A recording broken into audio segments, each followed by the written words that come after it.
The candlelight flickered across the polished mahogany table, casting long shadows that mirrored the coldness in my parents' eyes. It was supposed to be a family dinner, a ritual of forced smiles and unspoken resentments in our sprawling estate. But as I sat there 26 and freshly quit from my high-powered bank job to chase ethical investing, the venom spilled out. "You're stupid and useless," Mom sneered, her voice slicing through the air like a knife. Dad chuckled, leaning back in his chair. "Get a real job, Clara. Stop making us look bad in front of everyone." The relatives nodded awkwardly, my brother Thomas basking in their praise as the golden child. My dreams dismissed like crumbs on the floor. I said nothing. No outburst, no tears. Just a quiet push back from the table, my chair scraping the marble floor like a final exhale. I left the room, the weight of their laughter echoing behind me, vowing in silence that this humiliation would fuel something unbreakable. That night, as they settled into the living room with their evening news ritual, the TV screen lit up. There I was, poised on Bloomberg, announcing my firm's latest coup, managing a $1 billion ethical investment fund. The anchor hailed me as a visionary, my net worth flashing in bold, a billion-dollar empire built from the ashes of their doubt. The room fell deathly silent. Dad's glass slipped from his hand, shattering on the floor. For the first time, he saw me not as the failure, but as the force they'd underestimated. But this is just the beginning. Stick around and you'll uncover the shocking twists, betrayals from those I trusted most, a family secret that shattered everything, and the ultimate revenge that turned their world upside down. By the end, you'll feel the sweet rush of justice served, proof that silence can roar louder than words. What happened next will leave you breathless. My name is Clara Miller, 26 years old, and until 6 months ago, I was a rising star at one of Wall Street's most prestigious private banks, the kind of place where my father's name opened doors, and my mother's expectations kept them locked tight. I walked away from a 6-figure salary, a corner office, and the promise of partnership to start Aurora Capital, a tiny ethical investment fund that most people in my world considered a joke. Tonight, that joke was about to be served with the soup. The dining room of the Miller family home in Greenwich had not changed in 20 years. Crystal chandeliers cast a brittle light over the long mahogany table where silver candelabras stood like sentries between Waterford Place settings. The walls, paneled in dark walnut, absorbed every sound except the deliberate clink of forks against Limoges porcelain. My parents sat at opposite ends, Richard at the head, Evelyn at the foot, flanked by aunts, uncles, and cousins who had flown in for what Mother insisted was just a casual Sunday supper. Casual in our house meant black tie for the men and pearls for the women. Casual meant no one spoke unless spoken to, and no one spoke the truth at all. I sat midway down the left side, the same chair I had occupied since childhood. My navy sheath dress, the only color that did not match the monochrome perfection around me. Across from me, Thomas, 24, Harvard Medical, already engaged to a senator's daughter, smiled the easy smile that had always come naturally to him. He wore success the way other people wore cologne, lightly, confidently, impossible to ignore. The first course arrived, chilled cucumber soup in shallow bowls, and the conversation began its predictable orbit around Thomas, his residency match at Johns Hopkins, his research grant, the way he had single-handedly raised the profile of the Miller name in academic medicine. My father's voice carried the pride of a man who believed his legacy was secure. My mother's laughter tinkled like ice in a glass, sharp and fleeting. Then Aunt Lydia, emboldened by her second martini, turned to me. "And Clara, dear, whatever are you doing these days, still playing with that little charity thing?" The table stilled. Forks paused midair. I felt the weight of every gaze settle on me like dust on forgotten furniture.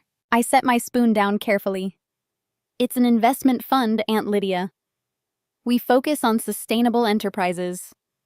Last quarter, we returned 14% to our limited partners." Mother's lips pursed. 14%. How quaint. "Richard, didn't you clear 32 on the Meridian deal alone?" Father chuckled, the sound rich and indulgent. 38, Evelyn. But who's counting?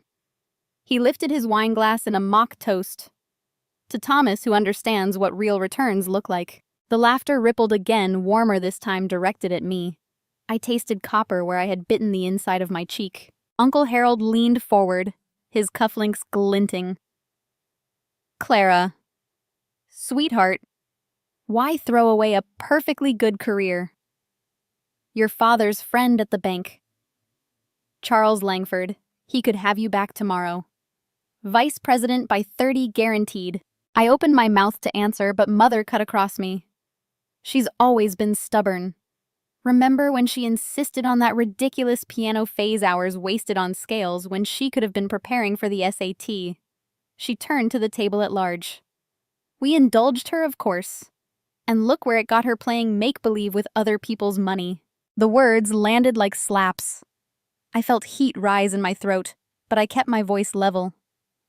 Aurora Capital isn't make-believe.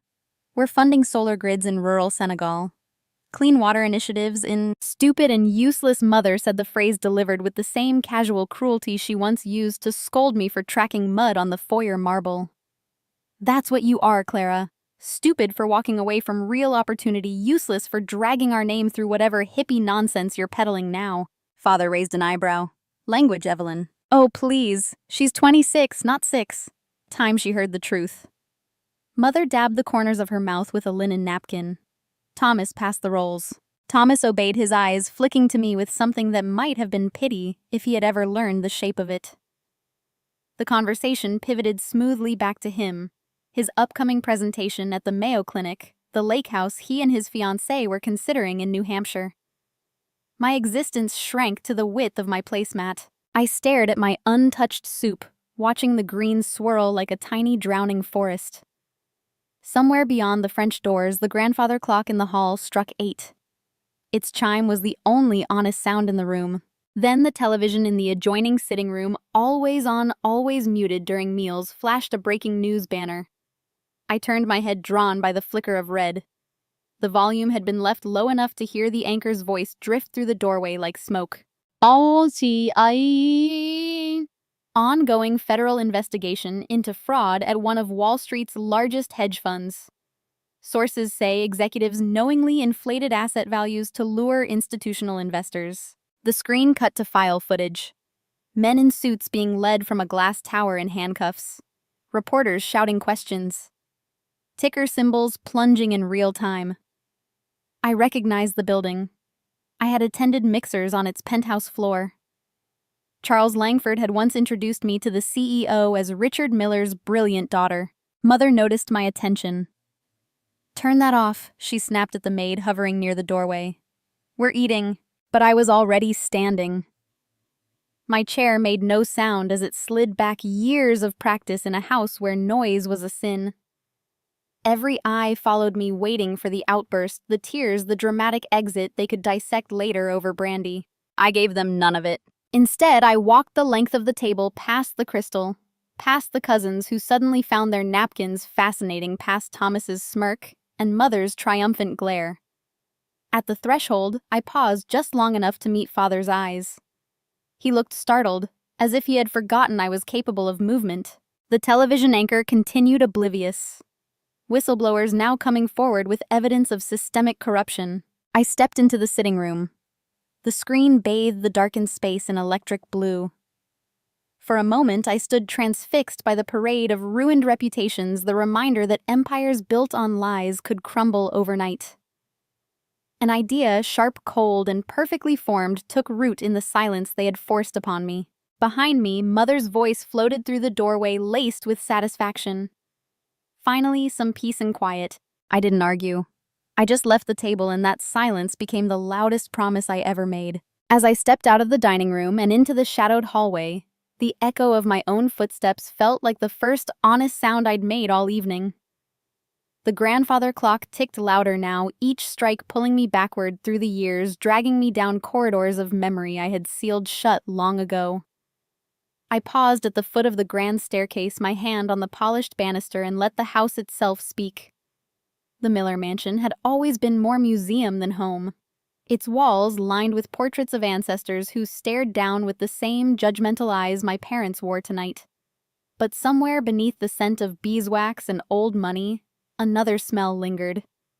Rosin and dust, the faint perfume of the music room where everything had first cracked open. I was 8 the first time Mother compared me to Thomas. It was Christmas morning, and the living room glittered with tinsel and the glow of a 12-foot Fraser fir. Thomas, 6 and already charming, had unwrapped a junior chemistry set, beakers, test tubes, a microscope that cost more than most families spent on groceries in a month. He held it up like a trophy, and Father clapped him on the back with pride that shook the ornaments. My gift sat beside it, a leather-bound sketchbook and a set of professional watercolor pencils. I remember the weight of them in my small hands, the way the colors promised worlds I could build without anyone's permission. Mother's smile never reached her eyes. Art is lovely, Clara, but Thomas is going to cure cancer one day. You need something with a future. She took the sketchbook, flipped through the blank pages, and set it aside as if it were already ruined. That afternoon, while Thomas mixed glowing solutions under Father's watchful gaze, I was marched to the music room and seated at the Steinway Grand. Piano builds discipline, Mother declared. Discipline builds success. The lid was closed over the keys like a coffin. Thomas's achievements became the yardstick for my existence. When he won the regional spelling bee in 3rd grade, my perfect report card was dismissed with a wave. Anyone can memorize facts, Clara, Thomas thinks. When he scored the winning goal in youth soccer, my watercolor that took 1st place at the county fair was relegated to the back of a drawer. Sports teach leadership, Father said. Art teaches sensitivity. We have enough of that. Relatives cooed over Thomas's every milestone, his first violin recital, his acceptance to the gifted program, the scholarship to science camp, while my own victories were met with polite nods and swift subject changes. I learned early that love in our house was a finite resource, and Thomas held the only key. By 12, my fingers had memorized Beethoven and Bach under the iron rule of Mrs. Hargrove, the instructor Mother hired to correct my posture. I hated the metronome's relentless tick, hated the way Mother stood behind me with arms crossed, tapping her foot in perfect time. But I loved the moments after lessons when Mrs. Hargrove left and I was alone with the piano. I would lift the fallboard and let my hands wander, inventing melodies that had no name, no grade, no purpose except to exist. The music room became my sanctuary, its tall windows overlooking the rose garden where petals fell like silent confessions. The piano itself was old, its ebony finish scarred from decades of use, the ivory keys yellowed and warm. A brass plate on the music desk read, "To my dearest Marion, may your songs never fade." I never knew who Marion was. Mother claimed it was a previous owner's sentiment, but the inscription felt like a secret shared between the instrument and me. Mother discovered my improvisations one spring afternoon. I was 14, lost in a minor key piece that poured out every unspoken ache. She burst through the door, her face flushed with fury. Enough daydreaming. You have the Wharton pre-college application to finish. She slammed the lid so hard the strings vibrated in protest. Finance is your future, Clara. Numbers don't lie. Art does. That night she replaced my watercolor set with a graphing calculator and enrolled me in summer economics camp. I begged to keep the piano lessons. She compromised 1 hour a week, but only classical repertoire, no frivolous originals. My sketches were confiscated, my sketchbook replaced with balance sheets. I learned to hide my longing the way other girls hid diaries. The final blow came at 16. I had won the National Young Arts Scholarship full tuition to RISD, a portfolio review with gallery owners, a future I could taste. The acceptance letter arrived on a Tuesday, thick cream envelope sealed with gold wax. I carried it to the breakfast table like a holy relic. Father was reading the journal, Mother sipping black coffee. Thomas, home from boarding school, lounged in his lacrosse jersey. I slid the letter across the table. It's RISD, I said, voice trembling with hope. They want me for painting. Mother didn't look up. Father set his paper down, scanned the letter, and handed it to Thomas. Impressive, he said, but impractical. Thomas turned it over as if checking for a price tag. Mother finally spoke. We're proud of your effort, Clara. But Thomas has a situation. Thomas had racked up $23,000 in credit card debt, private tutors, custom equipment. A spring break trip to Aspen he couldn't miss. The collectors were calling. Mother's solution was swift liquidate the scholarship fund. "It's only fair," she said. "Family first." I watched the letter disappear into her briefcase, the wax seal cracking like my heart. That night, I sat at the piano and played until my fingers bled. The scars on the keys seemed to deepen as if the instrument itself mourned with me. No one comforted me. No one apologized. Thomas got a new car to celebrate his maturity. I got a lecture on gratitude. The emotional neglect was a slow starvation love doled out in crumbs, always conditional, always measured against Thomas's shine. I learned to swallow the hurt to smile when expected to excel in silence. The piano became my only witness, its strings absorbing every tear I refused to shed in public. I practiced finance with the same ferocity I once gave to art, earning perfect scores, internships, accolades that finally earned a nod from father. But inside, something calcified. Resilience, yes, but the kind forged in fire, not warmth. Every note I played back then was a whisper for freedom. I just didn't know it yet. The last chord of that forbidden melody still hung in the air of my memory when I stepped onto the trading floor of Langford and Associates for the first time at 22. Fresh from Wharton and clutching a resume my father had personally delivered to Charles Langford. The building itself was a glass and steel monument on Park Avenue, its lobby echoing with the hushed reverence of old money. Charles greeted me in his corner office with a handshake that felt more like a contract signing. "Your father says you're a natural," he told me, eyes already calculating my usefulness. "We'll see." From that day forward, the bank became my cage, gilded and gleaming, but a cage all the same. Charles ran the private wealth division like a feudal lord. Every morning at 7:30, I arrived to find my inbox flooded with his revisions, red-lined spreadsheets. Memos demanding I tighten the language, post-it notes stuck to my monitor with phrases like sloppy or redo.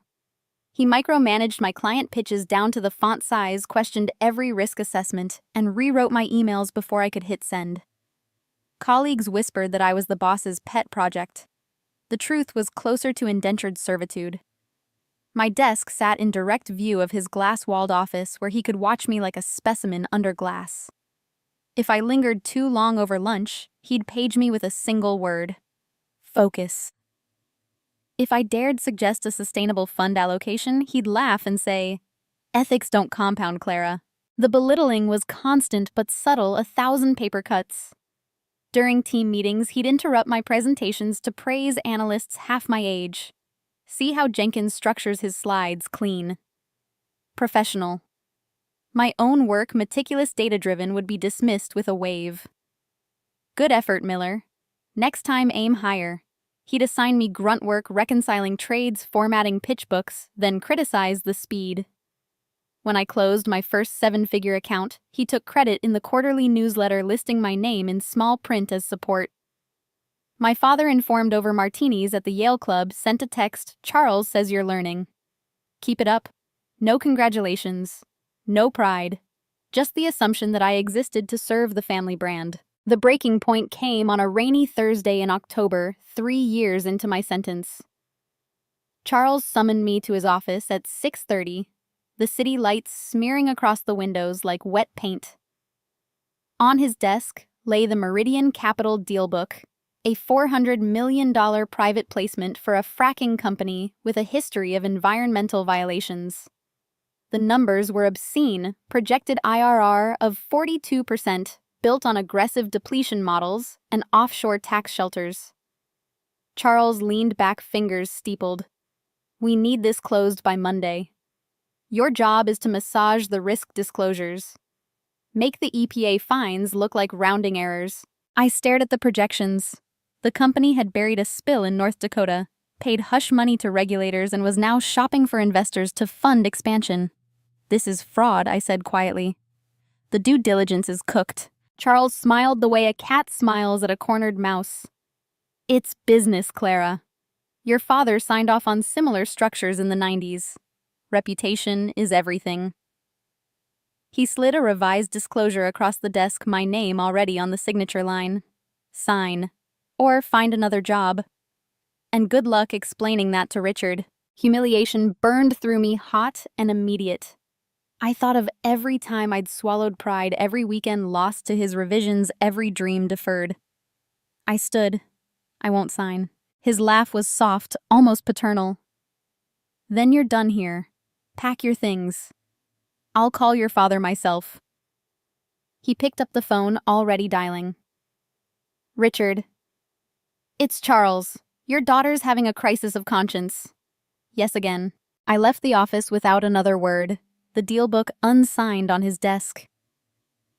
The elevator ride down felt like falling. In the lobby, I stood under the marble arches, rain drumming against the glass doors, and realized I had nowhere to go but forward. That night, I drove to the family estate unannounced. The gate swung open automatically, my keycard still worked, and I parked beneath the porte-cochere where valets once took my bicycle. Inside the house was quiet, the staff dismissed early. I found Father in his study, a tumbler of scotch in hand, reviewing quarterly reports. He looked up surprised. Clara, Charles said you walked out. What the hell were you thinking? I closed the door behind me. I was thinking about integrity. Something you used to talk about before Meridian Capital became your legacy. His face hardened. Watch your tone. Charles has been loyal to this family for 30 years. Loyal. I pulled a flash drive from my pocket, the one I'd copied from the shared drive before leaving. Then why is there a file labeled Miller Contingency 1998? Offshore accounts, backdated contracts, payments to a shell company called Hale Holdings. Ring any bells? Father's glass paused halfway to his lips. The color drained from his face. Where did you get that? Doesn't matter. What matters is you buried it. Victor Hale. Your old partner took the fall for the losses, but the money trail leads straight back here. You cooked the books to save the family name, didn't you? Let Hale's reputation tank while you rebuilt on his bones. He set the glass down carefully. It was complicated. Markets crashed. We had obligations. Obligations to lie. My voice cracked, but I didn't stop. You taught me reputation was everything, then sold yours for a headline. And now you expect me to do the same. For the first time, Father looked old. Clara, sit down. We can fix this. There's no we anymore. I placed my resignation letter on his desk, printed on Langford letterhead, dated tomorrow. I'm done being the obedient daughter who cleans up your messes. I walked out of the study past the portraits of ancestors who had probably done worse. In my childhood bedroom, I packed a single duffel clothes laptop, the worn leather journal I'd kept since RISD rejection. The piano in the music room called to me one last time, but I didn't play. I couldn't. Not here. At the threshold, I turned back to Father, who had followed me silently. I'll succeed, I said. Not for you. Not for the name. On my own terms. With integrity you never had. I left the house that night, the gates closing behind me, with a finality that echoed through my bones. The rain had stopped. The air smelled of wet stone and possibility. I drove south on the Merritt Parkway, windows down, the city lights fading in the rear view. For the first time in my life, I was free, terrified, broke, and utterly alone, but free. That day, I didn't just quit my job, I quit being their pawn. The headlights of my old sedan cut through the darkness as I merged onto the highway, the Miller estate shrinking to a single point of light in the mirror before vanishing entirely. I had no destination, only the certainty that every mile put distance between me and the version of myself they had sculpted. By dawn, I was in a cheap motel off I-95, the duffel bag, my only possession, the resignation letter still warm in my pocket. Sleep came in fragments, haunted by the sound of gates closing. When I woke, the resolve that had carried me through the night hardened into a plan I would build something honest, something mine. Aurora Capital was born in that stale room, scribbled on the back of a coffee shop napkin, ethical investments. Transparent returns, a fund that put people before profit. I reached out to the only allies I trusted, 3 classmates from Wharton, who had always talked about changing the system from within. Kelly was the sharpest, quick with numbers, quicker with charm. We met in a Soho loft rented by the hour, laptops balanced on crates, dreams bigger than our bank accounts. Seed money came from my savings, every bonus I had never spent, every birthday check, cashed and hoarded.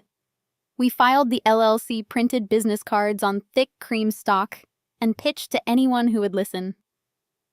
Our first close was a $500,000 $1,000 commitment from a retired teacher's pension fund, enough to cover 6 months of rent in a windowless midtown office. For the first time since leaving the bank, I felt the spark of possibility. The betrayal arrived on a Tuesday in early spring, disguised as routine.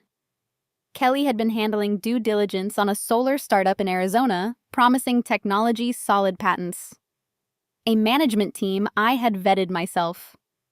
I was finalizing the term sheet when my phone buzzed with an anonymous email, screenshots of our pitch deck valuation models.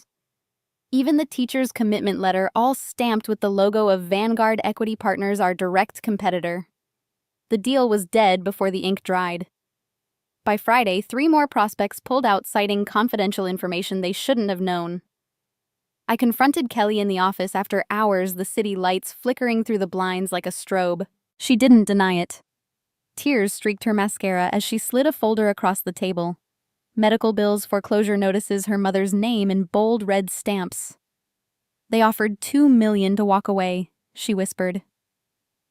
Mom's cancer treatments. The house. I had no choice. Vanguard had paid her to leak everything, then poached our pipeline. The other partners bailed within the week, terrified of lawsuits. Aurora Capital collapsed before it could crawl, leaving me with $180,000 in personal debt and a reputation in tatters. I moved into a studio the size of a walk-in closet in Bushwick. The walls thin enough to hear the neighbors argue in 3 languages. Creditors called daily. I let them ring. My days blurred into shifts at Brew and Bean, a corner cafe where the espresso machine hissed like an angry cat. I wore a green apron stained with latte foam, memorized orders for oat milk cappuccinos and cold brews with exactly 2 pumps of vanilla. The manager, a kind-eyed woman named Rosa, let me pick up doubles when someone called in sick. Tips went straight to the loan sharks. Pride went out with the trash. Nights I studied SEC filings on my cracked phone, refusing to let the numbers defeat me. Despair came in waves, but I learned to ride them, breathing through the panic, reminding myself that integrity was the only asset they couldn't seize. The turning point arrived on a slow Thursday afternoon, rain tapping the cafe windows like impatient fingers. I was wiping down the pastry case when a man in a tailored coat stepped inside, shaking water from an umbrella. He ordered a black coffee, no sugar, and settled at the corner table with a tablet and a furrowed brow. I recognized the tension in his shoulders, the look of someone watching a fortune evaporate. When I brought his refill, he was muttering about currency hedges and emerging market exposure. Without thinking, I glanced at the screen, a portfolio heavy in Turkish lira bonds due to roll over in 48 hours. "You're long the lira against the dollar," I said quietly. "The central bank's about to hike rates. If you don't unwind by close of business tomorrow, you'll lose 10 million, maybe more." He looked up startled. "How do you know that?" "I used to run risk models for a living." I kept my voice low, aware of Rosa watching from the register. "The governor's speech leaked this morning on Bloomberg terminals. It's not public yet." He studied me for a long moment, then tapped his phone. Minutes later, he was on a call, voice urgent. I returned to the counter, heart pounding, expecting nothing. When he left, he pressed a folded bill into my hand. Later, I unfolded it to find $100 and a business card, Jonathan Reese, CEO, Reese Clean Energy. I slipped it into my apron pocket and forgot about it until the next morning when my phone buzzed with an unknown number. Clara Miller. The voice was calm, confident. "Jonathan Reese, that advice yesterday saved me $10 million. I'd like to return the favor." I stood in the tiny kitchenette of my studio, steam from the kettle curling around my face. For the first time in months, despair loosened its grip. The hardship had stripped me bare, but it had also forged something new, a quiet confidence that no betrayal could touch. I was still broke, still serving coffee, but I was unbroken. He didn't just thank me, he asked for a meeting the next day. The phone call ended with a simple address: Reese Clean Energy's headquarters in Lower Manhattan. Ninth floor, 10 o'clock sharp, and I hung up staring at the cracked screen as if it might dissolve. I had nothing to wear but the black slacks and white blouse I saved for interviews that never came, so I ironed them in the laundromat downstairs while the dryers thumped like a heartbeat. The next morning, I rode the F train with commuters clutching paper cups, my reflection in the window, a stranger with tired eyes and a spine finally straightening. When the elevator opened onto a sunlit atrium of living walls and solar-paneled skylights, Jonathan Reese was waiting beside a reception desk carved from reclaimed redwood. He was taller than I remembered, silver threading his dark hair, the kind of quiet authority that didn't need volume. His handshake was firm, his gaze direct. "You look like someone who keeps promises," he said, and led me past glass offices humming with purpose. We settled in a conference room overlooking the Hudson, floor-to-ceiling windows framing tugboats and gulls. He didn't waste time on small talk. "I lost my wife to leukemia 3 years ago." He began, voice steady but edged with something raw. "She spent her last months reading about offshore wind projects that never broke ground because the money men wanted 30% returns yesterday. I promised her I'd build something that mattered." He slid a folder across the table, financials for a portfolio of early-stage clean tech ventures, all stalled for lack of patient capital. "I need someone who sees risk the way Emily did, not as a barrier, but as a bridge. Someone who won't trade integrity for a quarterly bonus." I opened the folder. Inside were term sheets, cap tables, environmental impact studies, $5 million in dry powder earmarked for a new manager. "You're offering me this?" I asked, disbelief tightening my throat. "I'm offering you a chance to restart Aurora Capital under our umbrella. Same name, same ethics, my checkbook. You run it independently. I stay out of the day-to-day unless you ask." His eyes held mine, searching. "I've read the leaked emails from Vanguard. I know what Kelly did. I also know you didn't sue her. That tells me more than any reference." We shook on it before the coffee arrived. Within a week, I had a corner office with a view of the river, a Bloomberg terminal that didn't mock me, and a mandate to deploy capital into companies solving real problems. The first investment was a desalination startup in California, using graphene filters. High risk, higher reward. I structured the deal with downside protection and upside participation tied to water output, not just revenue. Jonathan signed without hesitation. "Emily would have loved this," he murmured, and I felt the weight of a legacy I hadn't earned but suddenly carried. The next 18 months unfolded like a time-lapse of spring. Global demand for renewables surged, governments racing to net zero, corporations pledging carbon neutrality, pension funds desperate for ESG exposure. Aurora Capital rode the wave, but never chased it blindly. We passed on a battery manufacturer cooking its cycle life data, walked away from a wind farm on indigenous land without consent. Instead, we doubled down on a Kenyan microgrid collective run by women engineers, and a Dutch firm turning landfill gas into aviation fuel. Returns compounded 42% in year 1, 68% in year 2. The initial $5 million became $25 million, then $50 million, as high net worth families and European foundations begged for allocation. CNBC ran a segment titled "The Quiet Fund Cleaning Up Wall Street." My face briefly on screen beside a ticker showing Aurora's AUM. Jonathan sent flowers, white peonies, no card, and I kept them on my desk until the petals browned. He began joining my site visits. We flew coach to a solar installation in Oaxaca, boots crunching on red dirt, while children in school uniforms waved from newly lit classrooms. Over dinner in a roadside comedor, he listened as I explained CapEx depreciation schedules, but his questions drifted to the families displaced by the project, the long-term jobs created. "You see the whole picture," he said, refilling my water glass. "Most people see spreadsheets. You see lives." His fingers brushed mine, reaching for the salt, a fleeting contact that lingered longer than it should. Back in New York, the media attention grew. Forbes profiled me as the conscience of capital. The Wall Street Journal dissected our fee structure, 1% management, no carried interest, until investors doubled their money. Jonathan hosted a donor dinner at his Tribeca loft, lofted ceilings, and exposed brick softened by books and photographs of Emily laughing on sailboats. He introduced me not as his fund manager, but as the reason Reese Clean Energy finally sleeps at night. Guests clustered around me, but his gaze followed from across the room, steady and warm.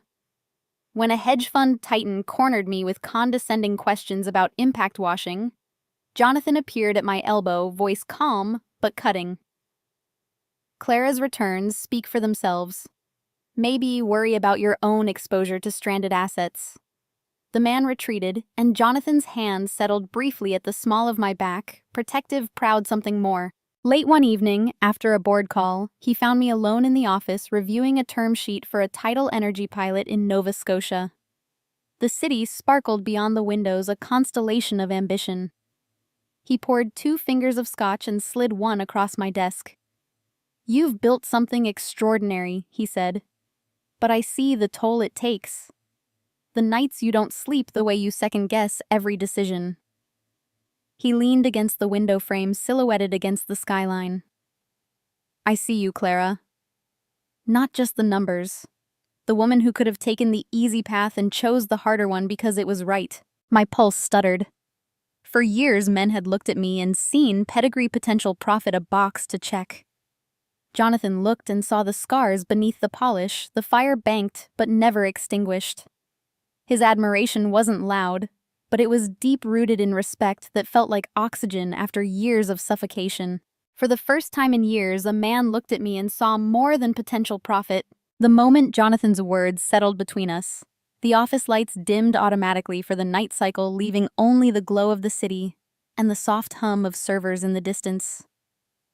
I sat back, heart still racing from the intensity of his gaze, when my assistant's voice crackled through the intercom. "Ms. Miller, there's a Mr. Hale here. No appointment, but he says it's urgent." I frowned. Hale was a name that surfaced in deal rumors like smoke, never the fire itself.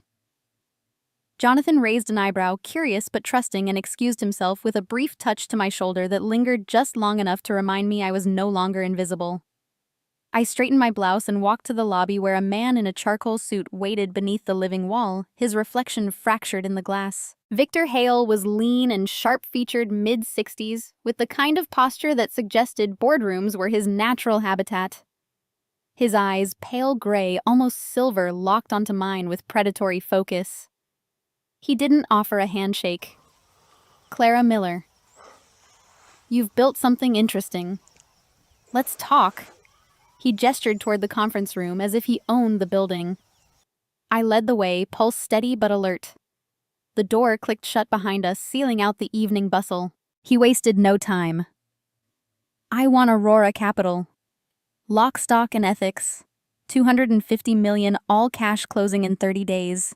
The number hit like a gust of wind, enough to make any founder blink. I kept my expression neutral. "We're not for sale." "Everything is," he replied, sliding a single sheet across the table. It was a term sheet. Clean and brutal, full control my team retained for 1 year, non-compete forever. Your investors will thank you. Reese included. He knew Jonathan's name. Of course he did. I leaned forward. "Why Aurora? You could launch your own green fund tomorrow, because you've done the impossible returns without blood." I admire efficiency. His smile didn't reach his eyes. "And because your father and I go way back." The air shifted. I had expected competition, not genealogy. "Richard Miller." He continued, savoring the name. "We partnered in '98 on a real estate roll-up. Hale Holdings took the public hit when the market turned. Your family walked away clean."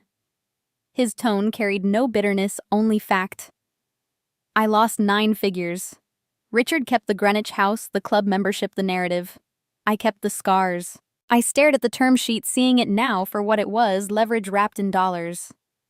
"You're saying my father hung you out to dry." "I'm saying someone did. Details get fuzzy after 25 years. He tapped the page. "Sign and I bury the past. Refuse and I dig." The room felt smaller. I thought of the offshore files I'd glimpsed at Langford, the way father's face had paled. Victor watched me process, then softened his voice a fraction. There was a woman involved, Marion. Sharp as a tack, your mother's advisor back then. She flagged the risk 6 months early. Evelyn ignored her. Said family reputation couldn't afford caution. He let the name hang, watching for recognition. Marion. The brass played on the old piano. A coincidence or the first thread in a tapestry I'd never been allowed to see? I folded my arms. You're threatening me with history I didn't write. Testing, he corrected. Your father lost everything because he trusted the wrong people, like I'm trusting you now. The admission was quiet, almost confessional. I could crush Aurora with a phone call. Instead, I'm offering a lifeline. Your move tells me if the apple fell far enough from the tree. His gray eyes held no malice, only calculation, and beneath it something that might have been respect. An ally in disguise, or a wolf in a bespoke suit, I stood signaling the meeting's end. I'll consider your offer. But Aurora isn't a bargaining chip for old grudges. Victor rose smoothly, buttoning his jacket. Grudges age poorly. Empires don't. At the door, he paused. Ask your mother about Marion. See what story she tells. Then he was gone, the scent of cedar and power lingering like smoke.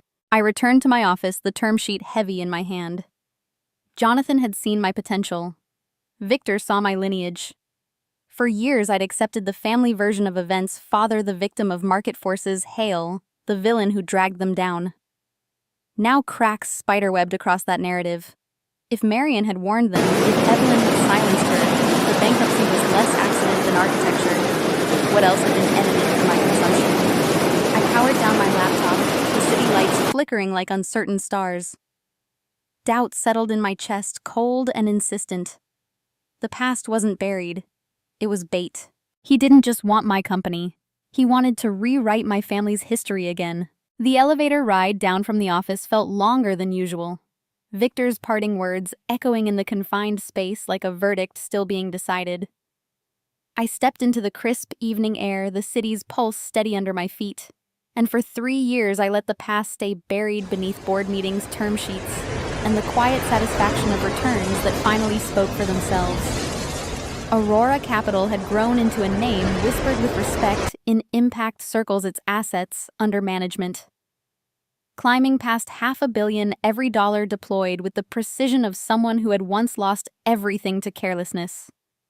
I had not returned to Greenwich, had not answered the sporadic birthday cards or the holiday newsletters that arrived like clockwork. My life was here in glass towers and site visits to wind farms in Jonathan's steady partnership, and the rare, unguarded smiles we now shared over late-night strategy sessions. Then, on a Tuesday in early autumn, my phone rang with a number I had deleted but never forgotten. Evelyn's voice was softer than I remembered, threaded with something that might have passed for contrition if I hadn't known her so well. Clara, darling. It's been too long. She spoke of missing me, of father's health scares, of how the house felt empty without my laughter.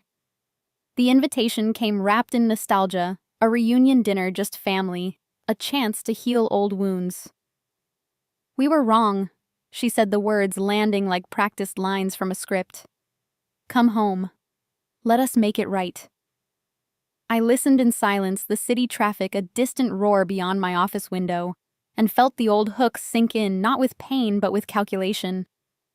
3 years of distance had sharpened my vision. Remorse from Evelyn Miller was never free. I agreed before she finished her plea. Saturday, I said. I'll be there. Her relief was audible, a small exhale that betrayed more than gratitude. I hung up and stared at the skyline, already mapping the terrain ahead.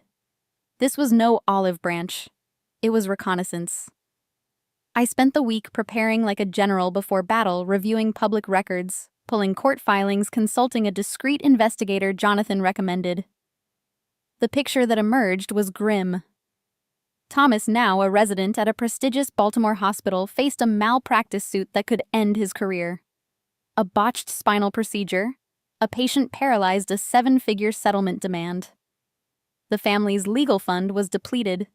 Their social capital stretched thin. They needed money, influence, a way to make the problem disappear.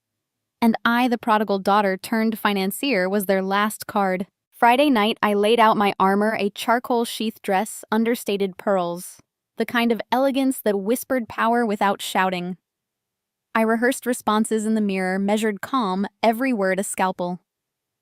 Forgiveness was a luxury I couldn't afford, but information was currency, and I intended to spend it wisely. Jonathan offered to drive me. I declined. This was a solo mission. As I packed an overnight bag, I slipped Victor's term sheet into a hidden pocket insurance, or perhaps bait. The drive north took 2 hours each mile, peeling back layers of the girl I had been. The gates recognized my old code and swung open without hesitation, as if the house itself had been waiting. The estate looked smaller than memory, the manicured lawns precise but joyless under the floodlights. Evelyn met me at the door, thinner, her blonde hair streaked with silver arms, open in a hug that felt staged for an invisible audience. "You came," she whispered, eyes glassy. Father stood behind her, stooped but still imposing his handshake firmer than I expected. Thomas lingered in the foyer, leaner too, the golden sheen dulled by stress.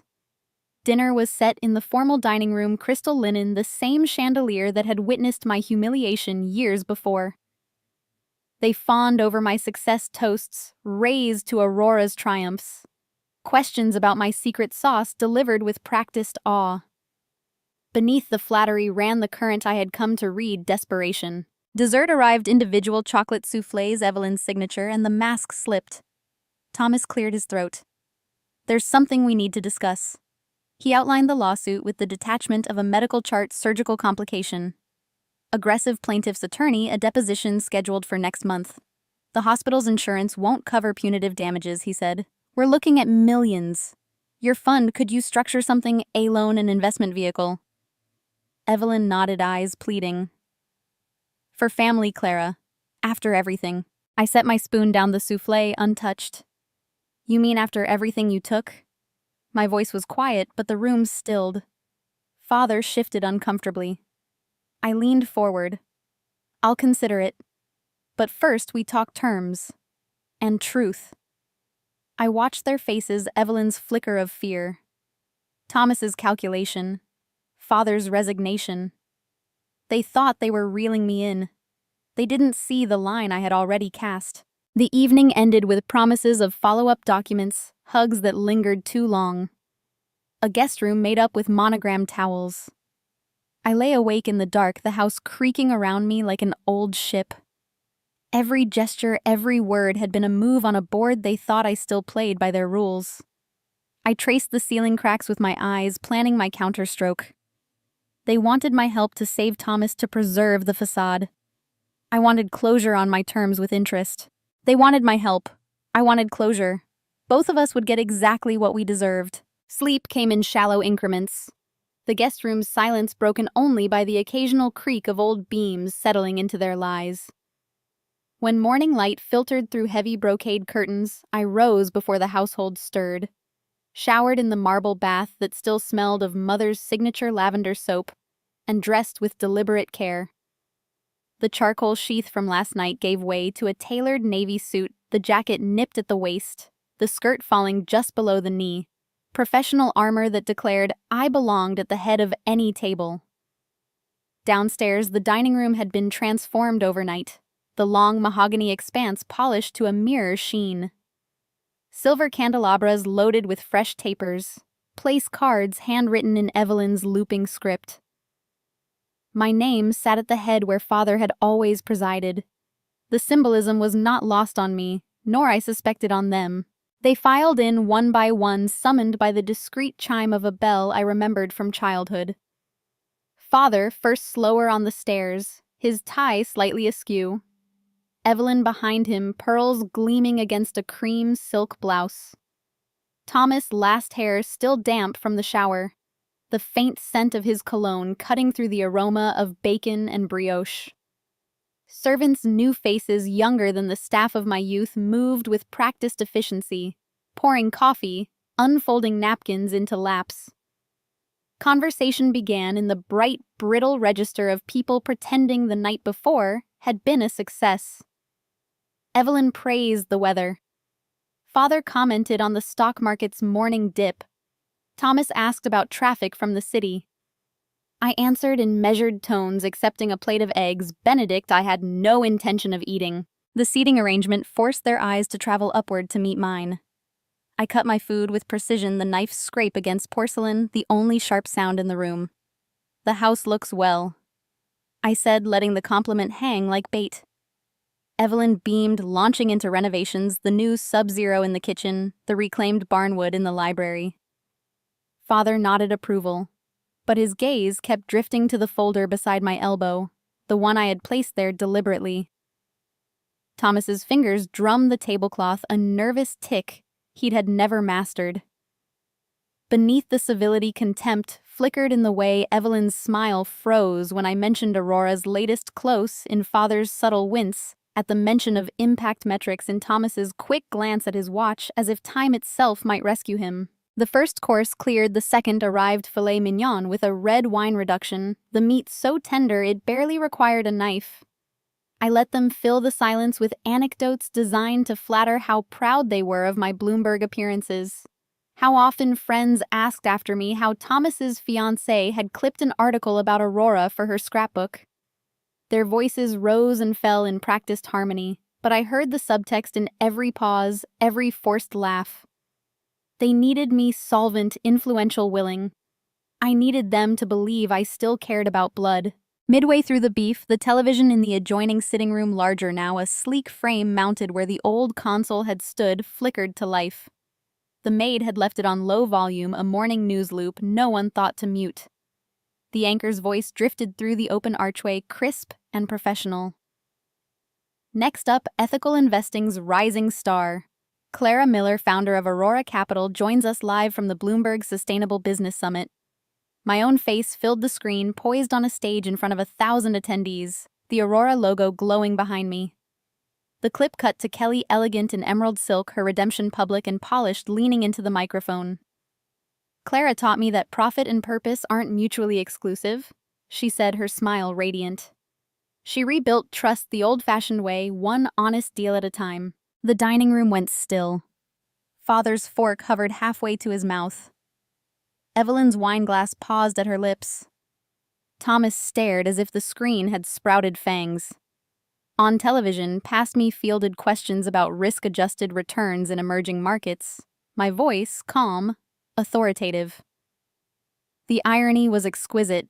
The daughter they had labeled useless now commanded a platform they could only dream of, while their golden son faced ruin in a courtroom. I watched their reflections in the polished silver Aperni faces, drained of color eyes reflecting the blue glow of their desperation. The anchor closed the segment with Aurora's latest milestone, $1 billion in assets under management, all deployed toward decarbonization. The ticker crawled beneath Aurora Capital ethical returns. Outpace traditional funds. 3-1. Evelyn recovered first, setting her glass down with a delicate clink. How wonderful, she said, the words brittle. We always knew you had potential. Father managed a nod, but his hand trembled as he reached for water. Thomas's jaw worked soundlessly, the lawsuit hanging unspoken between us like smoke. I speared a slice of beef, letting the silence stretch until it snapped. The summit was productive, I offered. Several family offices expressed interest in impact allocations. I could introduce you to the right people, of course. Their eyes lit with hunger, the contempt momentarily eclipsed by calculation. Dessert was served, individual Grand Marnier soufflés, risen high and dusted with sugar. I declined mine, folding my napkin with finality. The television looped to weather, but the image of my success lingered in their minds like a brand. I had sat where Father once ruled. I had watched them perform remorse while plotting rescue. The power shift was complete, the irony complete. They needed the billionaire they had mocked. I needed nothing from them except the satisfaction of watching the scales tip. Forgiveness was never free. I just learned to charge it differently. The soufflé dishes were cleared. The coffee refilled one last time, and I rose from Father's chair with the calm of someone who had already won the war they pretended was still a negotiation. I suggested we move to the library for a more comfortable discussion about the proposal they had hinted at all morning. The room smelled of leather bindings and lemon polish, the fire crackling low in the grate, though the day was mild. I took the wingback nearest the window, sunlight striping the Persian rug, and laid a slim leather portfolio on the ottoman between us. Evelyn perched on the edge of the settee, hands folded tight. Father sank into his usual armchair, the one that had once commanded every room. Thomas hovered by the globe, spinning it absently. I opened the portfolio to reveal a single document, elegant letterhead, the words, "Legacy Fund," in raised gold foil. "This is a limited partnership," I began, voice even structured as a public-private initiative with the Department of Energy and the Small Business Administration. Minimum commitment $5 million, preferred 10. Projected IRR 22% over 5 years with tax-advantaged distributions through a Section 181 clean energy credit. I let the numbers settle, watching their pupils dilate the way they once had at Thomas's report cards. The vehicle invests in mature infrastructure, proven solar arrays, battery storage hubs, grid-scale wind. Low volatility government backstop. Your capital preserves the estate funds Thomas's defense and positions the Miller name at the forefront of the energy transition. Evelyn leaned forward, pearls catching the light. And the risk, mitigated by federal guarantees. Worst-case principal returned in year 4 with inflation adjustment. I slid glossy renderings across the ottoman's sleek facilities in Arizona, transmission lines, snaking through the Midwest logos of Fortune 100 off-takers. Father scanned the pages, the crease between his brows softening for the first time all weekend. Thomas stopped spinning the globe. I continued painting the picture they wanted to see. Family legacy reborn. Thomas's legal cloud dispersed by a settlement funded before discovery, their social circle dazzled by photographs at ribbon cuttings. I spoke of board seats, speaking invitations, a Miller Foundation plaque beside the presidential seal. Every detail was accurate, except the destination of the dollars. The legacy fund existed, registered in Delaware, its charter filed quietly 6 months earlier. But its true purpose was buried 3 layers down in the operating agreement, a perpetual charitable foundation named for Marion, seated to award full-ride scholarships to women over 50 launching second-act businesses. Every penny they committed would bypass turbines and flow straight to classrooms, incubators, mentorship networks. Women like the ones I had met in co-working spaces. Widows restarting after divorce. Retirees pivoting from corporate cages to craft breweries and coding boot camps. Thomas's eyes narrowed as I finished. "I'd like to review the full subscription docs," he said, the physician's precision creeping into his tone. I smiled and handed him a thumb drive. "Of course. Take your time." The others signed provisional letters of intent on the spot. Evelyn's flourish practiced Father's hand steadier than it had been in years. Thomas excused himself to the study. He returned 20 minutes later. Face pale, the drive clenched in his fist. The library door clicked shut behind him, sealing us in amber light. "We need to talk. Alone." I followed him to the conservatory glass walls fogged with humidity, orchids drooping like eavesdroppers. He didn't sit. The fine print reroutes capital after year 1 to a donor-advised fund. No infrastructure, no returns. This is a charity shell. I leaned against a teak table, palms flat on the warm wood. It's transparent to anyone who reads past page 3. "You knew we wouldn't." His voice cracked with the same entitlement that had once stolen my scholarship. "You're laundering our money into scholarships." "Redirecting," I corrected. "Every dollar will compound in lives, not lies. But you're right, there's more." I stepped closer. Page 47, Exhibit C. The Foundation's advisory board includes access to certain archived correspondence. Emails from 1998. Hale Holdings. A warning from Marion that went unheeded. His breath hitched. "I know you saw them, Thomas. You were home that summer interning at Father's office." You read the risk memo and said nothing because the bonus covered your Porsche lease. Color drained from his cheeks. That was silence for personal gain. Sound familiar? I kept my voice low, surgical. Sign in the archives, stay sealed. The settlement fund releases next quarter enough to make the plaintiff disappear. Refuse and the emails surface in discovery. Malpractice is one thing. Conspiracy to defraud is another. He stared at the orchids as if they might sprout answers. I watched the calculation flicker career reputation the fiancé whose father sat on the hospital board. His shoulders sagged. You planned this. Every decimal. I produced the final subscription agreement, pen poised. Your choice, brother. Preserve the family name the honest way, or watch it burn in open court. He took the pen. The nib scratched across paper like ice breaking. When he handed it back, his hand trembled. Mother will never forgive you. She taught me forgiveness has conditions. I tucked the document away. This one is mine. That evening, the wire instructions went out $7 million from the family trust, another $3 million from Thomas's deferred compensation. I watched the confirmations land in the foundation account, each transfer a quiet detonation. Within 48 hours, the first grants were cut, a 62-year-old former nurse opening a telehealth startup in rural Georgia, a 58-year-old laid-off teacher launching an urban farming collective in Detroit. Their thank you emails arrived within the week, gratitude untainted by Miller baggage.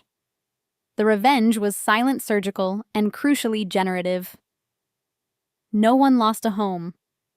Someone gained a future. I slept better than I had in years. The world would call it betrayal.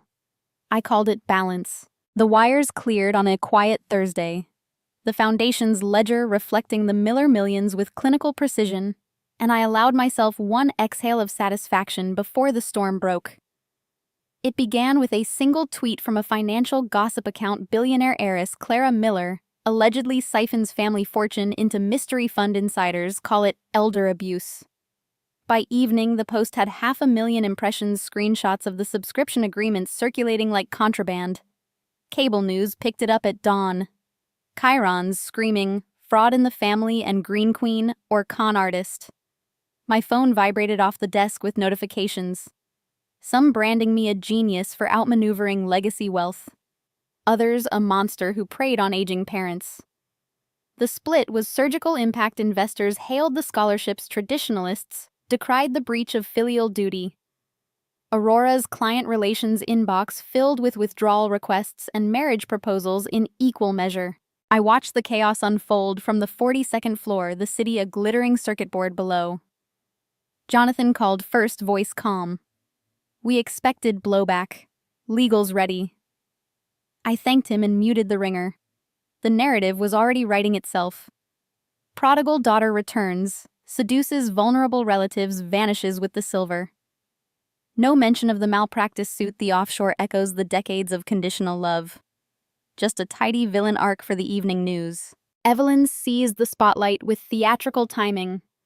She appeared on a morning talk show filmed in the estate's rose garden sunlight, gilding her silver-streaked hair, a single tear tracking her powdered cheek. The host leaned in, sympathetic. Mrs. Miller, your daughter took $10 million under false pretenses. How does that feel? Evelyn dabbed her eyes with a monogrammed handkerchief. We taught her generosity, she said, voice trembling with practiced fragility. Richard and I opened every door, private schools, introductions, trust. We only wanted to help Thomas through a difficult time. Clara twisted that trust into something cruel. The camera zoomed on her clasped hands, knuckles white. She's brilliant. Yes, but brilliance without heart is just calculation. The clip went viral before the segment ended, Howard Miller matriarch, trending alongside stills of the family dining room I had once fled. By noon, the accusations had teeth. A tabloid published grainy photos of father leaving a cardiologist's office, caption. Elderly father devastated. Anonymous sources. Thomas's legal team no doubt leaked excerpts of the agreement, highlighting the charity clause in bold. Comment sections overflowed with pitchforks. She robbed her own mother. Blood money for woke points. Cancel Clara. My composure, honed in boardrooms and bankruptcy courts, became the eye of the hurricane. I declined every interview request, letting the noise crest without feeding it. Inside Aurora, the team circled wagons, press releases, drafted client calls, scripted the foundation's first grant recipients, queued for testimonials. I moved through the office like a chess piece in motion, every step deliberate. The counterstroke came on a Friday evening slot booked weeks earlier for an unrelated impact panel.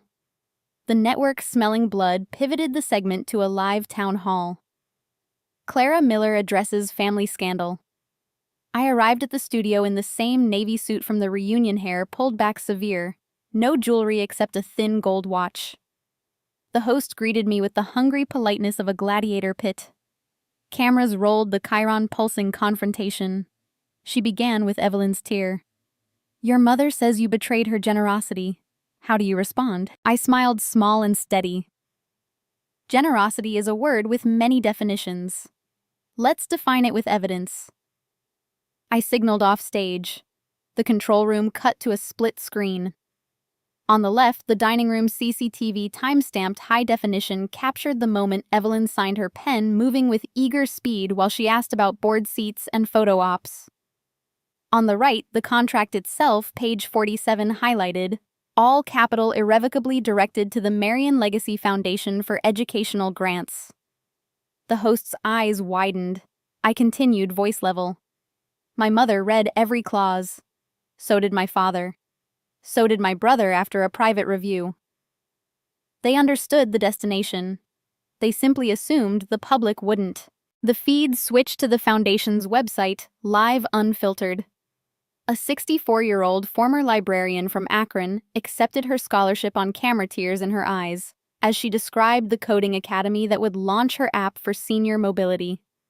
A 59-year-old Detroit widow showed the urban farm now feeding 300 families, funded by the first Miller tranche. The host scrambled for footing. "But your family claims coercion." Coercion.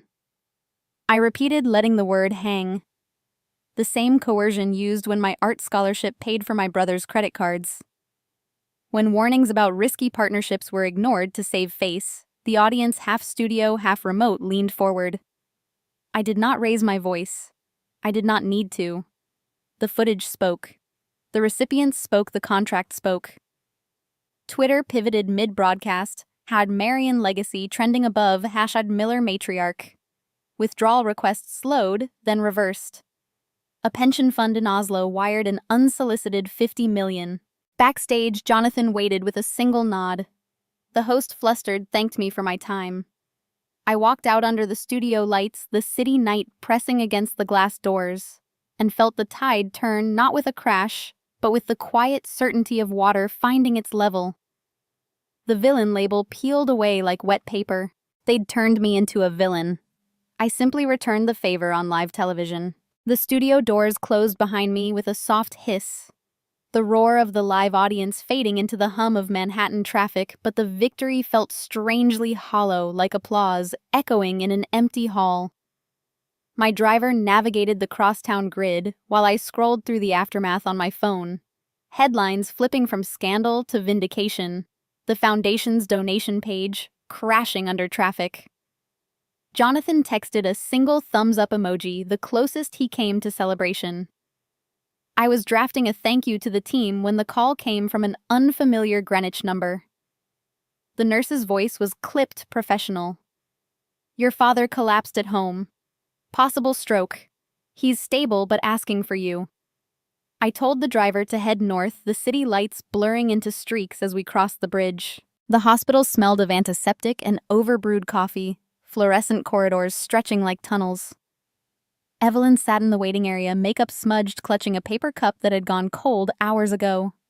She stood when she saw me, arms half raised, then thought better of it. He coded once she whispered. They brought him back. Thomas was nowhere in sight.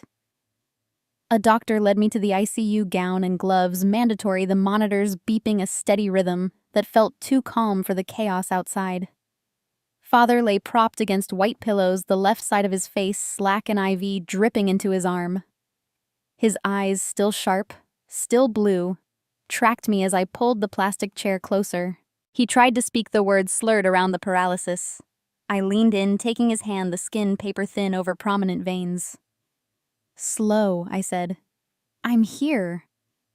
The nurse adjusted the oxygen, then left us alone. He squeezed my fingers with surprising strength, a tear slipping from the corner of his good eye. Clara, he rasped, need to tell. I nodded, heart thudding against my ribs. The machines kept their vigil while he gathered breath. It wasn't Victor he managed.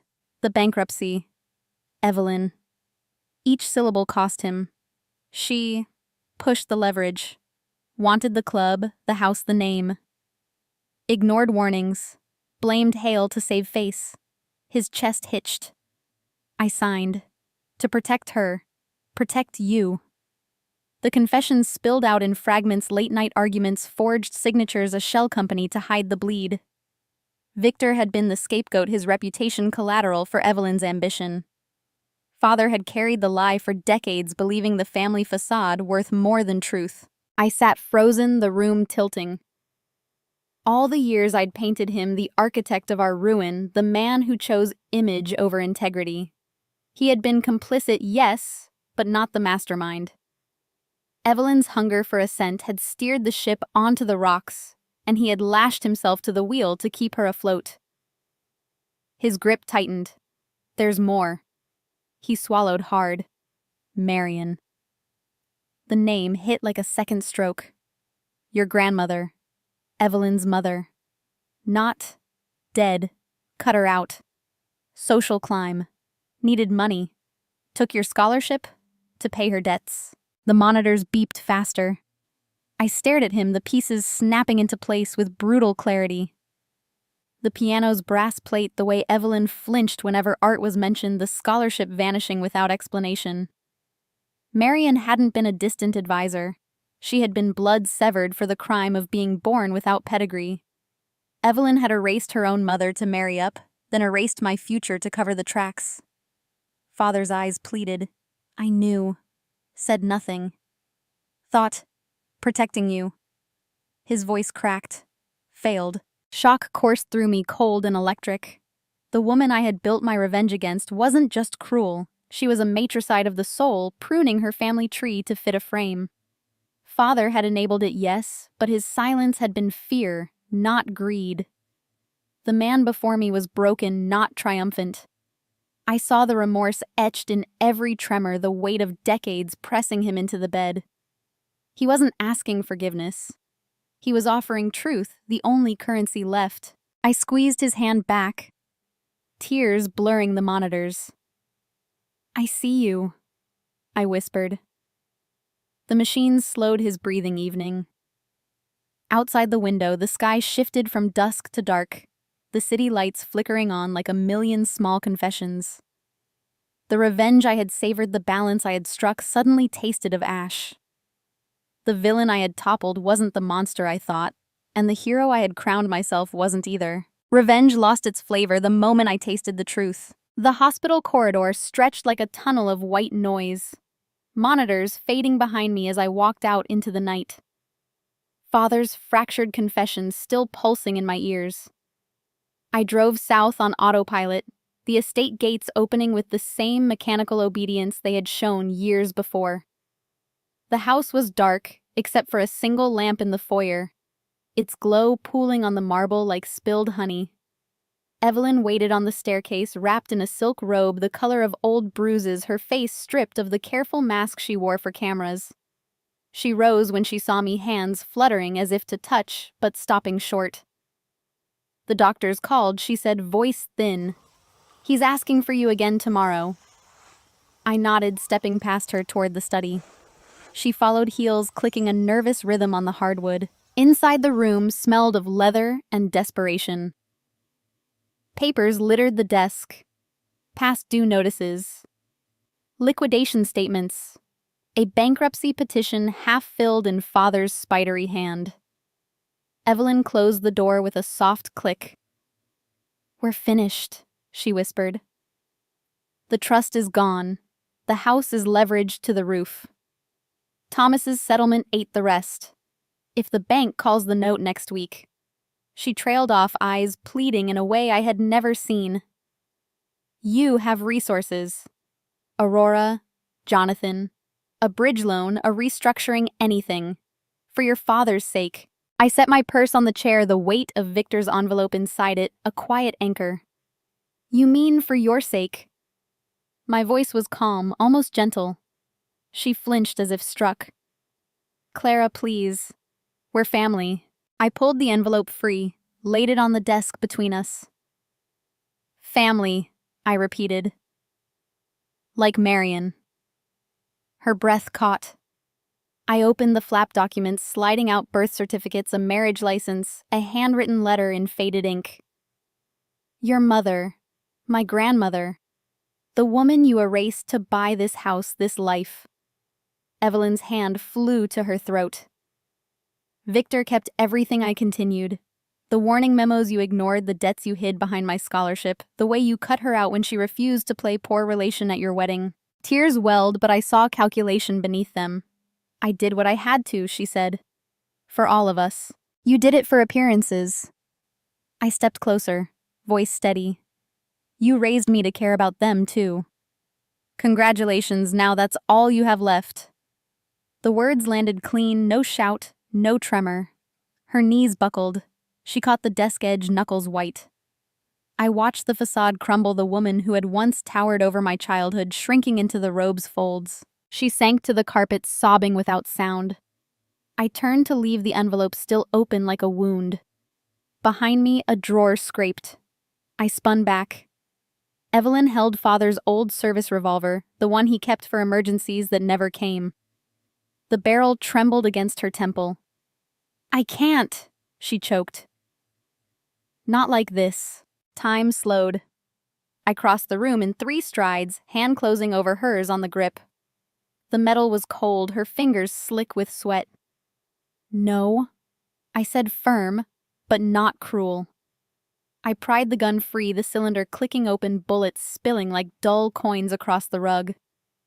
She collapsed forward, forehead against my knee, keening. I knelt, arms around her shaking frame. Not embrace, but restraint. You don't get to escape, I murmured. Marion forgave you once in a letter you burned.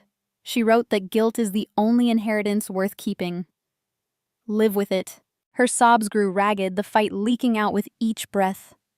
I held her until the storm passed, until she was limp and small against the desk leg. Compassion stirred, unexpected and unwelcome, threading through the justice I had sharpened for years. Saving her wasn't mercy. It was sentence. She would wake each morning to the mirror, to the empty rooms, to the scholarships bearing her mother's name. The punishment was precision itself, life fully felt. I helped her to the settee, poured water from the carafe, pressed the glass into her hand. She drank in gulps, eyes swollen but focused now on the scattered bullets. I gathered them one by one, the brass warm from the rug. When the last clicked into my palm, I stood. The bank won't call the note, I said. I'll see to that. But the terms are mine, and the truth stays public. She nodded, mute. I left the gun on the desk barrel, pointed away, a silent reminder. At the door, I paused. Father needs you tomorrow. Be there. She looked up, the robe slipping from one shoulder, and for the first time I saw not the tyrant, not the victim, but a woman unmoored. I closed the study door softly, the click final. Forgiveness can wait, living with guilt can't. The hallway outside the study felt colder than the night air, the echo of the door's soft click chasing me toward the grand staircase. I climbed slowly, each step measured the weight of Evelyn's surrender, still clinging to my skin like damp silk. Upstairs, the guest room waited with its familiar shadows, but sleep refused me. I sat on the edge of the bed, the scattered bullets from the revolver now tucked into a velvet pouch in my purse, and stared at the moonlit garden beyond the window.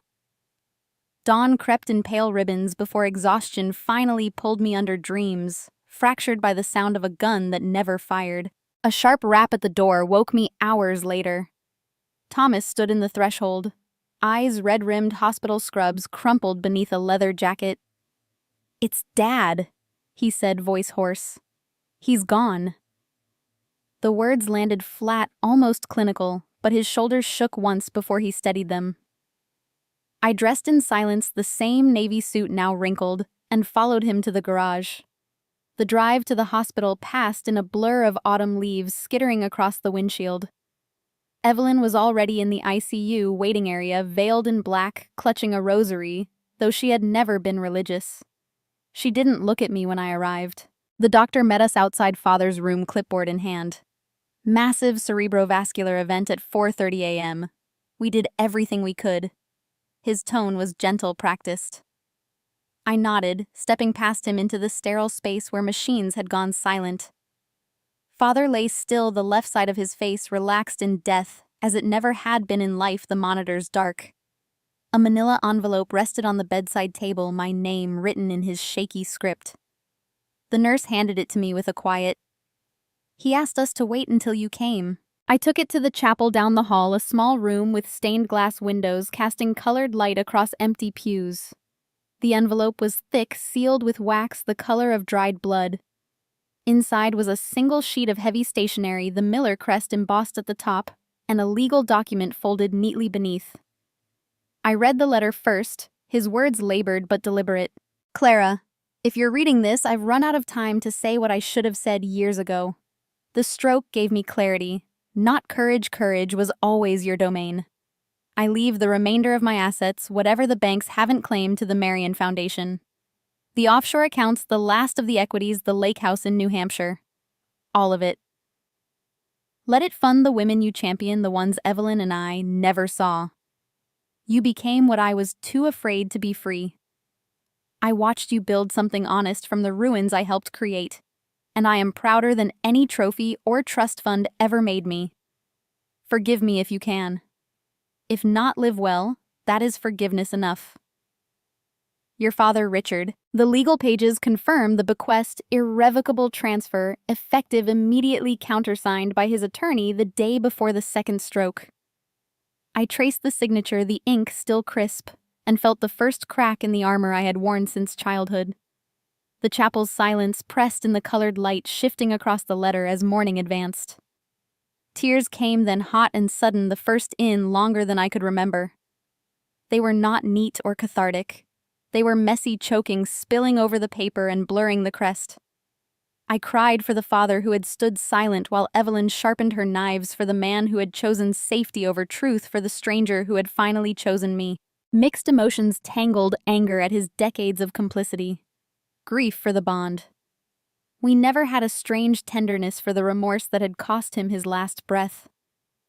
I folded the letter carefully, the legal pages crisp against my palm, and sat in the pew until the tears slowed. The chapel door opened once Evelyn, veiled and trembling, but she retreated without a word. Thomas never appeared. I was alone with the weight of inheritance, not of money, but of reckoning. Father's death became the hinge on which my healing turned. The anger that had fueled Aurora's rise, the cold precision of my plans, began to soften at the edges. I saw him not as the architect of my pain, but as a man trapped in the same gilded cage, his silence a different kind of prison. The bequest was not absolution. It was amendment, a final act of alignment with the daughter he had failed to protect. I left the chapel with the envelope tucked inside my coat, the wax seal broken, but the contents intact. Outside, the autumn air carried the scent of wood smoke, and turning leaves a reminder that seasons end and begin again. At the Foundation's offices later that week, I filed the transfer documents myself, watching the lake house deed and the final brokerage statements convert into grant commitments. The first recipient under Father's gift was a 67-year-old former pianist from Saratoga. Her hands gnarled by arthritis, but her eyes bright with plans for a music therapy startup. I signed the check with his pen, the one he had used for the letter, and felt the circle close, not perfectly but truly. He finally gave me something no money ever could: peace. The peace. Father's letter, granted, settled over me like the first quiet snow, muffling the sharp edges of memory without erasing them. I arranged the funeral myself, rejecting the cathedral Evelyn suggested, and the society florist who had buried half of Greenwich in lilies. Instead, I chose the small Episcopal chapel on the edge of town, its stone walls weathered by 2 centuries of ordinary grief. The casket was plain oak. No brass handles. No engraved plaque. I sent handwritten notes to a handful of cousins and father's old golf partners. The rest of the world learned nothing. No obituary in the Times. No press release from Aurora. The day arrived gray and windless. The maples along the drive stripped bare their leaves, crunching under tires that arrived one by one. Inside the pews held fewer than 20 people. Evelyn sat in the front row, black veil lifted just enough to reveal eyes swollen from sleepless nights. Thomas stood beside her, tie askew, staring at the floor as if it might open and swallow him. I wore a simple charcoal dress, no jewelry, my hair pulled back with the same clip I had used at 16. The minister, a soft-spoken woman who had never met father, read a brief passage from Ecclesiastes about seasons and purposes. No eulogies, no anecdotes, no recitation of board positions or net worth. The silence that followed felt sacred, not empty. When she finished, the organist played nothing. The only sound was the creak of wood as we rose to file out. The graveside was even smaller, a rectangle of earth beneath an ancient yew. I had asked for no tent, no chairs. We stood in a loose semicircle, while the casket lowered on canvas straps, the ropes whispering through gloved hands. Evelyn swayed, but did not fall. Thomas stared at the hole as if it held answers. I dropped a single white camellia onto the lid, the flower father used to bring home on my birthdays before everything calcified. The minister spoke the final commendation voice carrying on the still air. Then it was over. People drifted to their cars without lingering, the ritual complete in its austerity. I lingered longest, watching the groundskeeper begin to fill the grave, each shovelful of dirt a quiet punctuation. When the last car disappeared down the drive, I walked back to the chapel alone. The side door to the music room stood ajar, the way it always had when the cleaning crew forgot to lock up. Inside, the old Steinway waited exactly where it had for decades, its lid closed, the brass plate still reading its cryptic dedication. Dust motes danced in the thin light filtering through leaded windows. I lifted the fallboard, the keys cool and familiar beneath my fingertips. The forbidden piece came back without effort, an improvisation I had invented at 14 minor keys, weaving through major resolutions a conversation between sorrow and stubborn hope. Mother had banned it for being self-indulgent. I had not played it since the night my scholarship vanished. The notes filled the empty room, tentative at first, then surer. My hands remembered every turn, every pause where I had once hidden tears. The melody was no longer a rebellion. It was reclamation. I played without audience, without bitterness, letting the music carry the weight of what father had never said aloud. The final chord hung unresolved, then settled into silence. I closed the lid gently, the click soft as a heartbeat. Outside, a lone reporter waited behind the yew hedge, camera raised. I had not seen him arrive, had not heard the shudder. By evening, the clip aired on the local news, then national grainy footage of me at the piano, the chapel's arched window framing the scene like a painting. The anchor's voiceover was hushed. The billionaire who played for her father. Social media latched on the video, viewed millions of times before midnight. Comments poured in, some sentimental, some skeptical, all missing the point. I watched once, then turned off the screen. The past no longer owned me. The piano, the peace, the quiet graveside, they were mine to reclaim, not to weaponize. Father's final gift had been permission to feel without apology, to honor without performance. The world saw a moment. I lived the meaning. For the first time, the world watched and I didn't care. The world's gaze lingered for a week, then drifted to the next headline, leaving me free to move in the silence I had always preferred. I returned to the city with the piano's final chord still resonating in my chest, a note that refused to fade. The scars of my upbringing, conditional love, erased dreams, stolen futures, no longer bled. They had become the raw material for something sturdier. I leased a converted warehouse in Red Hook, its brick walls echoing with the ghosts of shipping crates and salt air. and poured father's remaining bequest into a vision that had been forming since the first scholarship check cleared. The Marian Aurora Academy opened its doors 6 months later, a living curriculum for women over 50 who had been told their best years were behind them. The space was spare but intentional, long communal tables of reclaimed oak whiteboards that rolled like sails, floor-to-ceiling windows framing the harbor's slow dance of ferries and gulls. I designed the program myself, 12-week intensives in venture mechanics, regulatory navigation, and the quiet art of saying no to bad money. Applicants arrived with resumes folded in purses, eyes wary from decades of being overlooked. A former bank teller from Queens wanted to fund micro-lending in her old neighborhood. A retired nurse from Milwaukee carried spreadsheets for a telemedicine platform. A widow from Santa Fe sketched an app for grief support on the back of an envelope. I read every story, felt every tremor of hope, and saw my own reflection in their determination to begin again. Kelly's email arrived, unannounced subject line, simply, "Permission to try." She had spent the intervening years rebuilding her own credibility, advising nonprofits pro bono. Her name scrubbed from the scandal sheets. I met her in the warehouse before the first cohort, the space still smelling of sawdust and fresh paint. She stood by the windows, thinner hair cropped short, the bravado I remembered replaced by something humbler. "I don't expect trust," she said, "but I know every mistake I made and I can teach others to avoid them." I studied her for a long moment, the betrayal still a faint scar, then handed her the curriculum binder. "First class starts Monday. You'll co-teach ethics and due diligence. One misstep and you're out."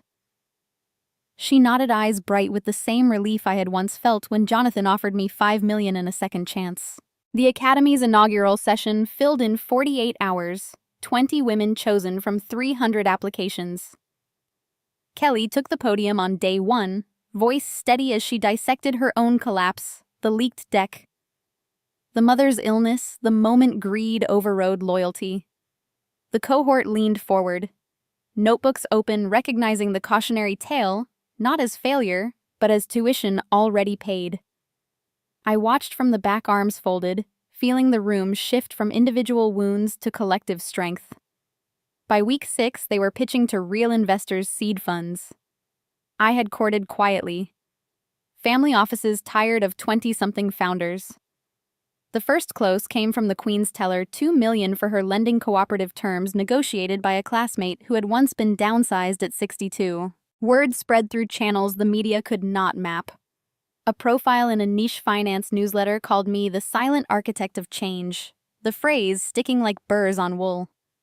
Reporters requested tours. I declined, letting the graduates speak instead. A 70-year-old former CFO from Chicago appeared on a podcast, describing how the Academy taught her to value her gray hair as an asset. The clip went viral in LinkedIn circles, applications doubling overnight. Jonathan stopped by one evening, standing amid the bustle of mock pitch practice, his smile soft. "Emily would have loved this," he said, and I felt the circle widen to include the wife I never met. Each scar became a classroom. The nights I had spent reconciling cafe tips taught budgeting modules. The betrayal that sank Aurora's first iteration became a case study in fiduciary duty. The scholarship stolen for a Porsche fueled sessions on intergenerational equity. I walked the floor during breaks, refilling coffee, listening to stories of divorces that left women penniless, of boardrooms that silenced them at 55, of dreams deferred until retirement checks arrived. Their laughter startled, then genuine, filled the warehouse like sunlight through cracked brick. I laughed too, the sound surprising me with its ease. By the end of the first year, the Academy had seeded 11 ventures, created 90 jobs, and returned capital to investors at rates that silenced skeptics. Kelly stayed on her redemption, measured in the confidence of women who now called her mentor. I stood on the loading dock one twilight, watching the last student leave with a term sheet clutched like a diploma, and felt the past fold into the present without friction. The pain had not vanished. It had been repurposed, transmuted into doorways others could walk through. I didn't rebuild my past, I repurposed it. The loading dock's metal door rolled shut behind the last graduate, the clang echoing through the warehouse like a bell marking the end of another cycle. I stood in the sudden quiet, the harbor wind carrying the faint scent of brine and diesel, and felt the past settle into its final shape. Not a burden to carry, but a foundation to stand upon.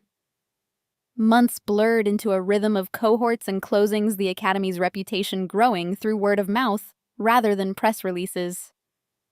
I walked the city streets with a lighter step, the weight of old wounds transmuted into the steady pulse of purpose.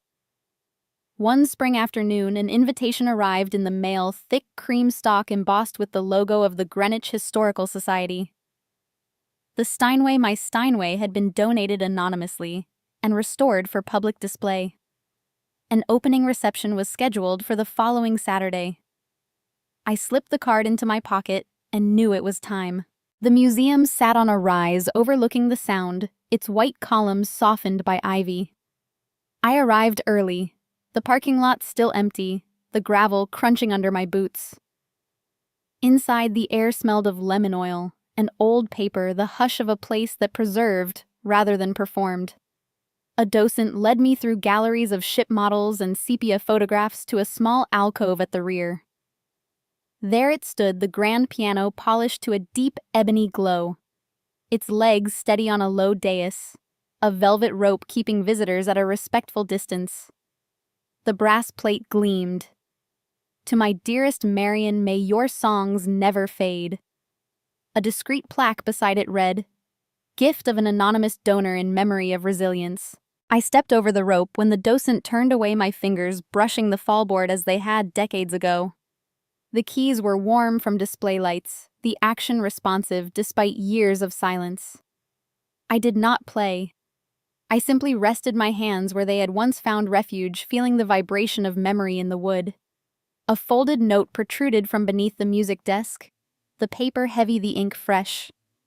I unfolded it carefully. From Marion, for the girl who turned silence into a symphony. You were never the epilogue. You were the overture. With enduring admiration, Victor Hale, the signature looped with familiar elegance, the same hand that had offered to buy Aurora years before.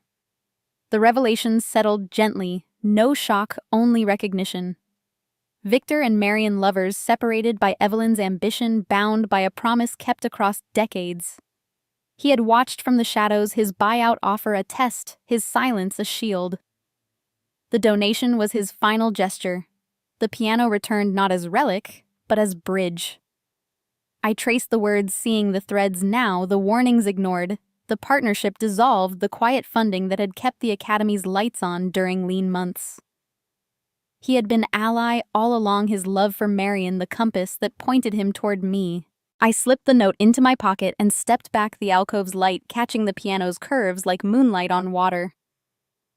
Outside the reception was beginning, caterers arranging trays, guests murmuring over champagne. I walked through the crowd, unnoticed, the chatter parting around me. Across the lawn, a temporary LED screen had been erected for the occasion, looping a montage of the Society's treasures. My face appeared unexpectedly, the old Bloomberg clip from the Sustainable Summit, my voice steady as I spoke of patient capital and second chances. The camera panned to the Academy's graduates, their ventures ticking across the screen in bold captions. I paused on the grass, the wind lifting my hair, and smiled, not for the lens, not for the crowd, but for the girl who had once believed silence was surrender. The circle was complete. Revenge had burned hot and clean, consuming the lies that bound me. Redemption had followed, unexpected and humbling, in hospital rooms and chapel pews. Legacy now stretched forward, rooted in the scars I had chosen to repurpose rather than conceal. The piano behind glass, the note in my pocket, the screen's glow.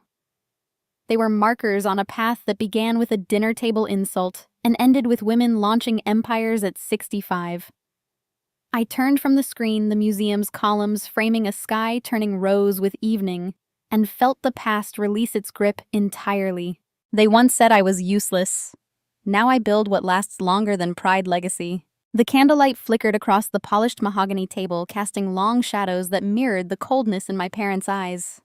It was supposed to be a family dinner, a ritual of forced smiles and unspoken resentments in our sprawling estate.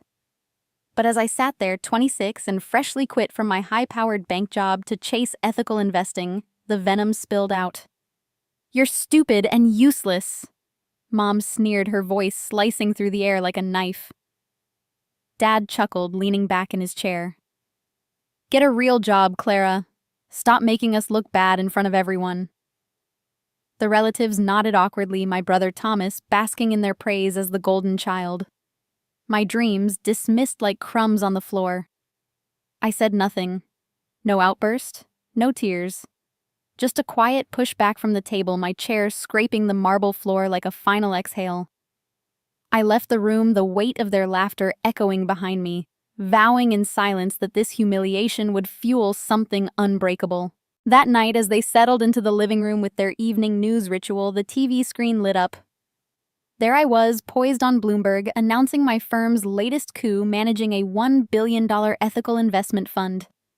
The anchor hailed me as a visionary, my net worth flashing in bold, a billion-dollar empire built from the ashes of their doubt. The room fell deathly silent. Dad's glass slipped from his hand, shattering on the floor. For the first time, he saw me not as the failure, but as the force they'd underestimated. But this is just the beginning. Stick around and you'll uncover the shocking twists, betrayals from those I trusted most. A family secret that shattered everything, and the ultimate revenge that turned their world upside down. By the end, you'll feel the sweet rush of justice served proof that silence can roar louder than words. What happened next will leave you breathless. If this story of rising from humiliation to triumph has you hooked, hit that subscribe button right now and turn on notifications so you never miss the full 16-part journey. Drop a comment below. Have you ever been underestimated by family or turned pain into power? Your stories fuel this channel. Let's build a community of silent warriors who roar back.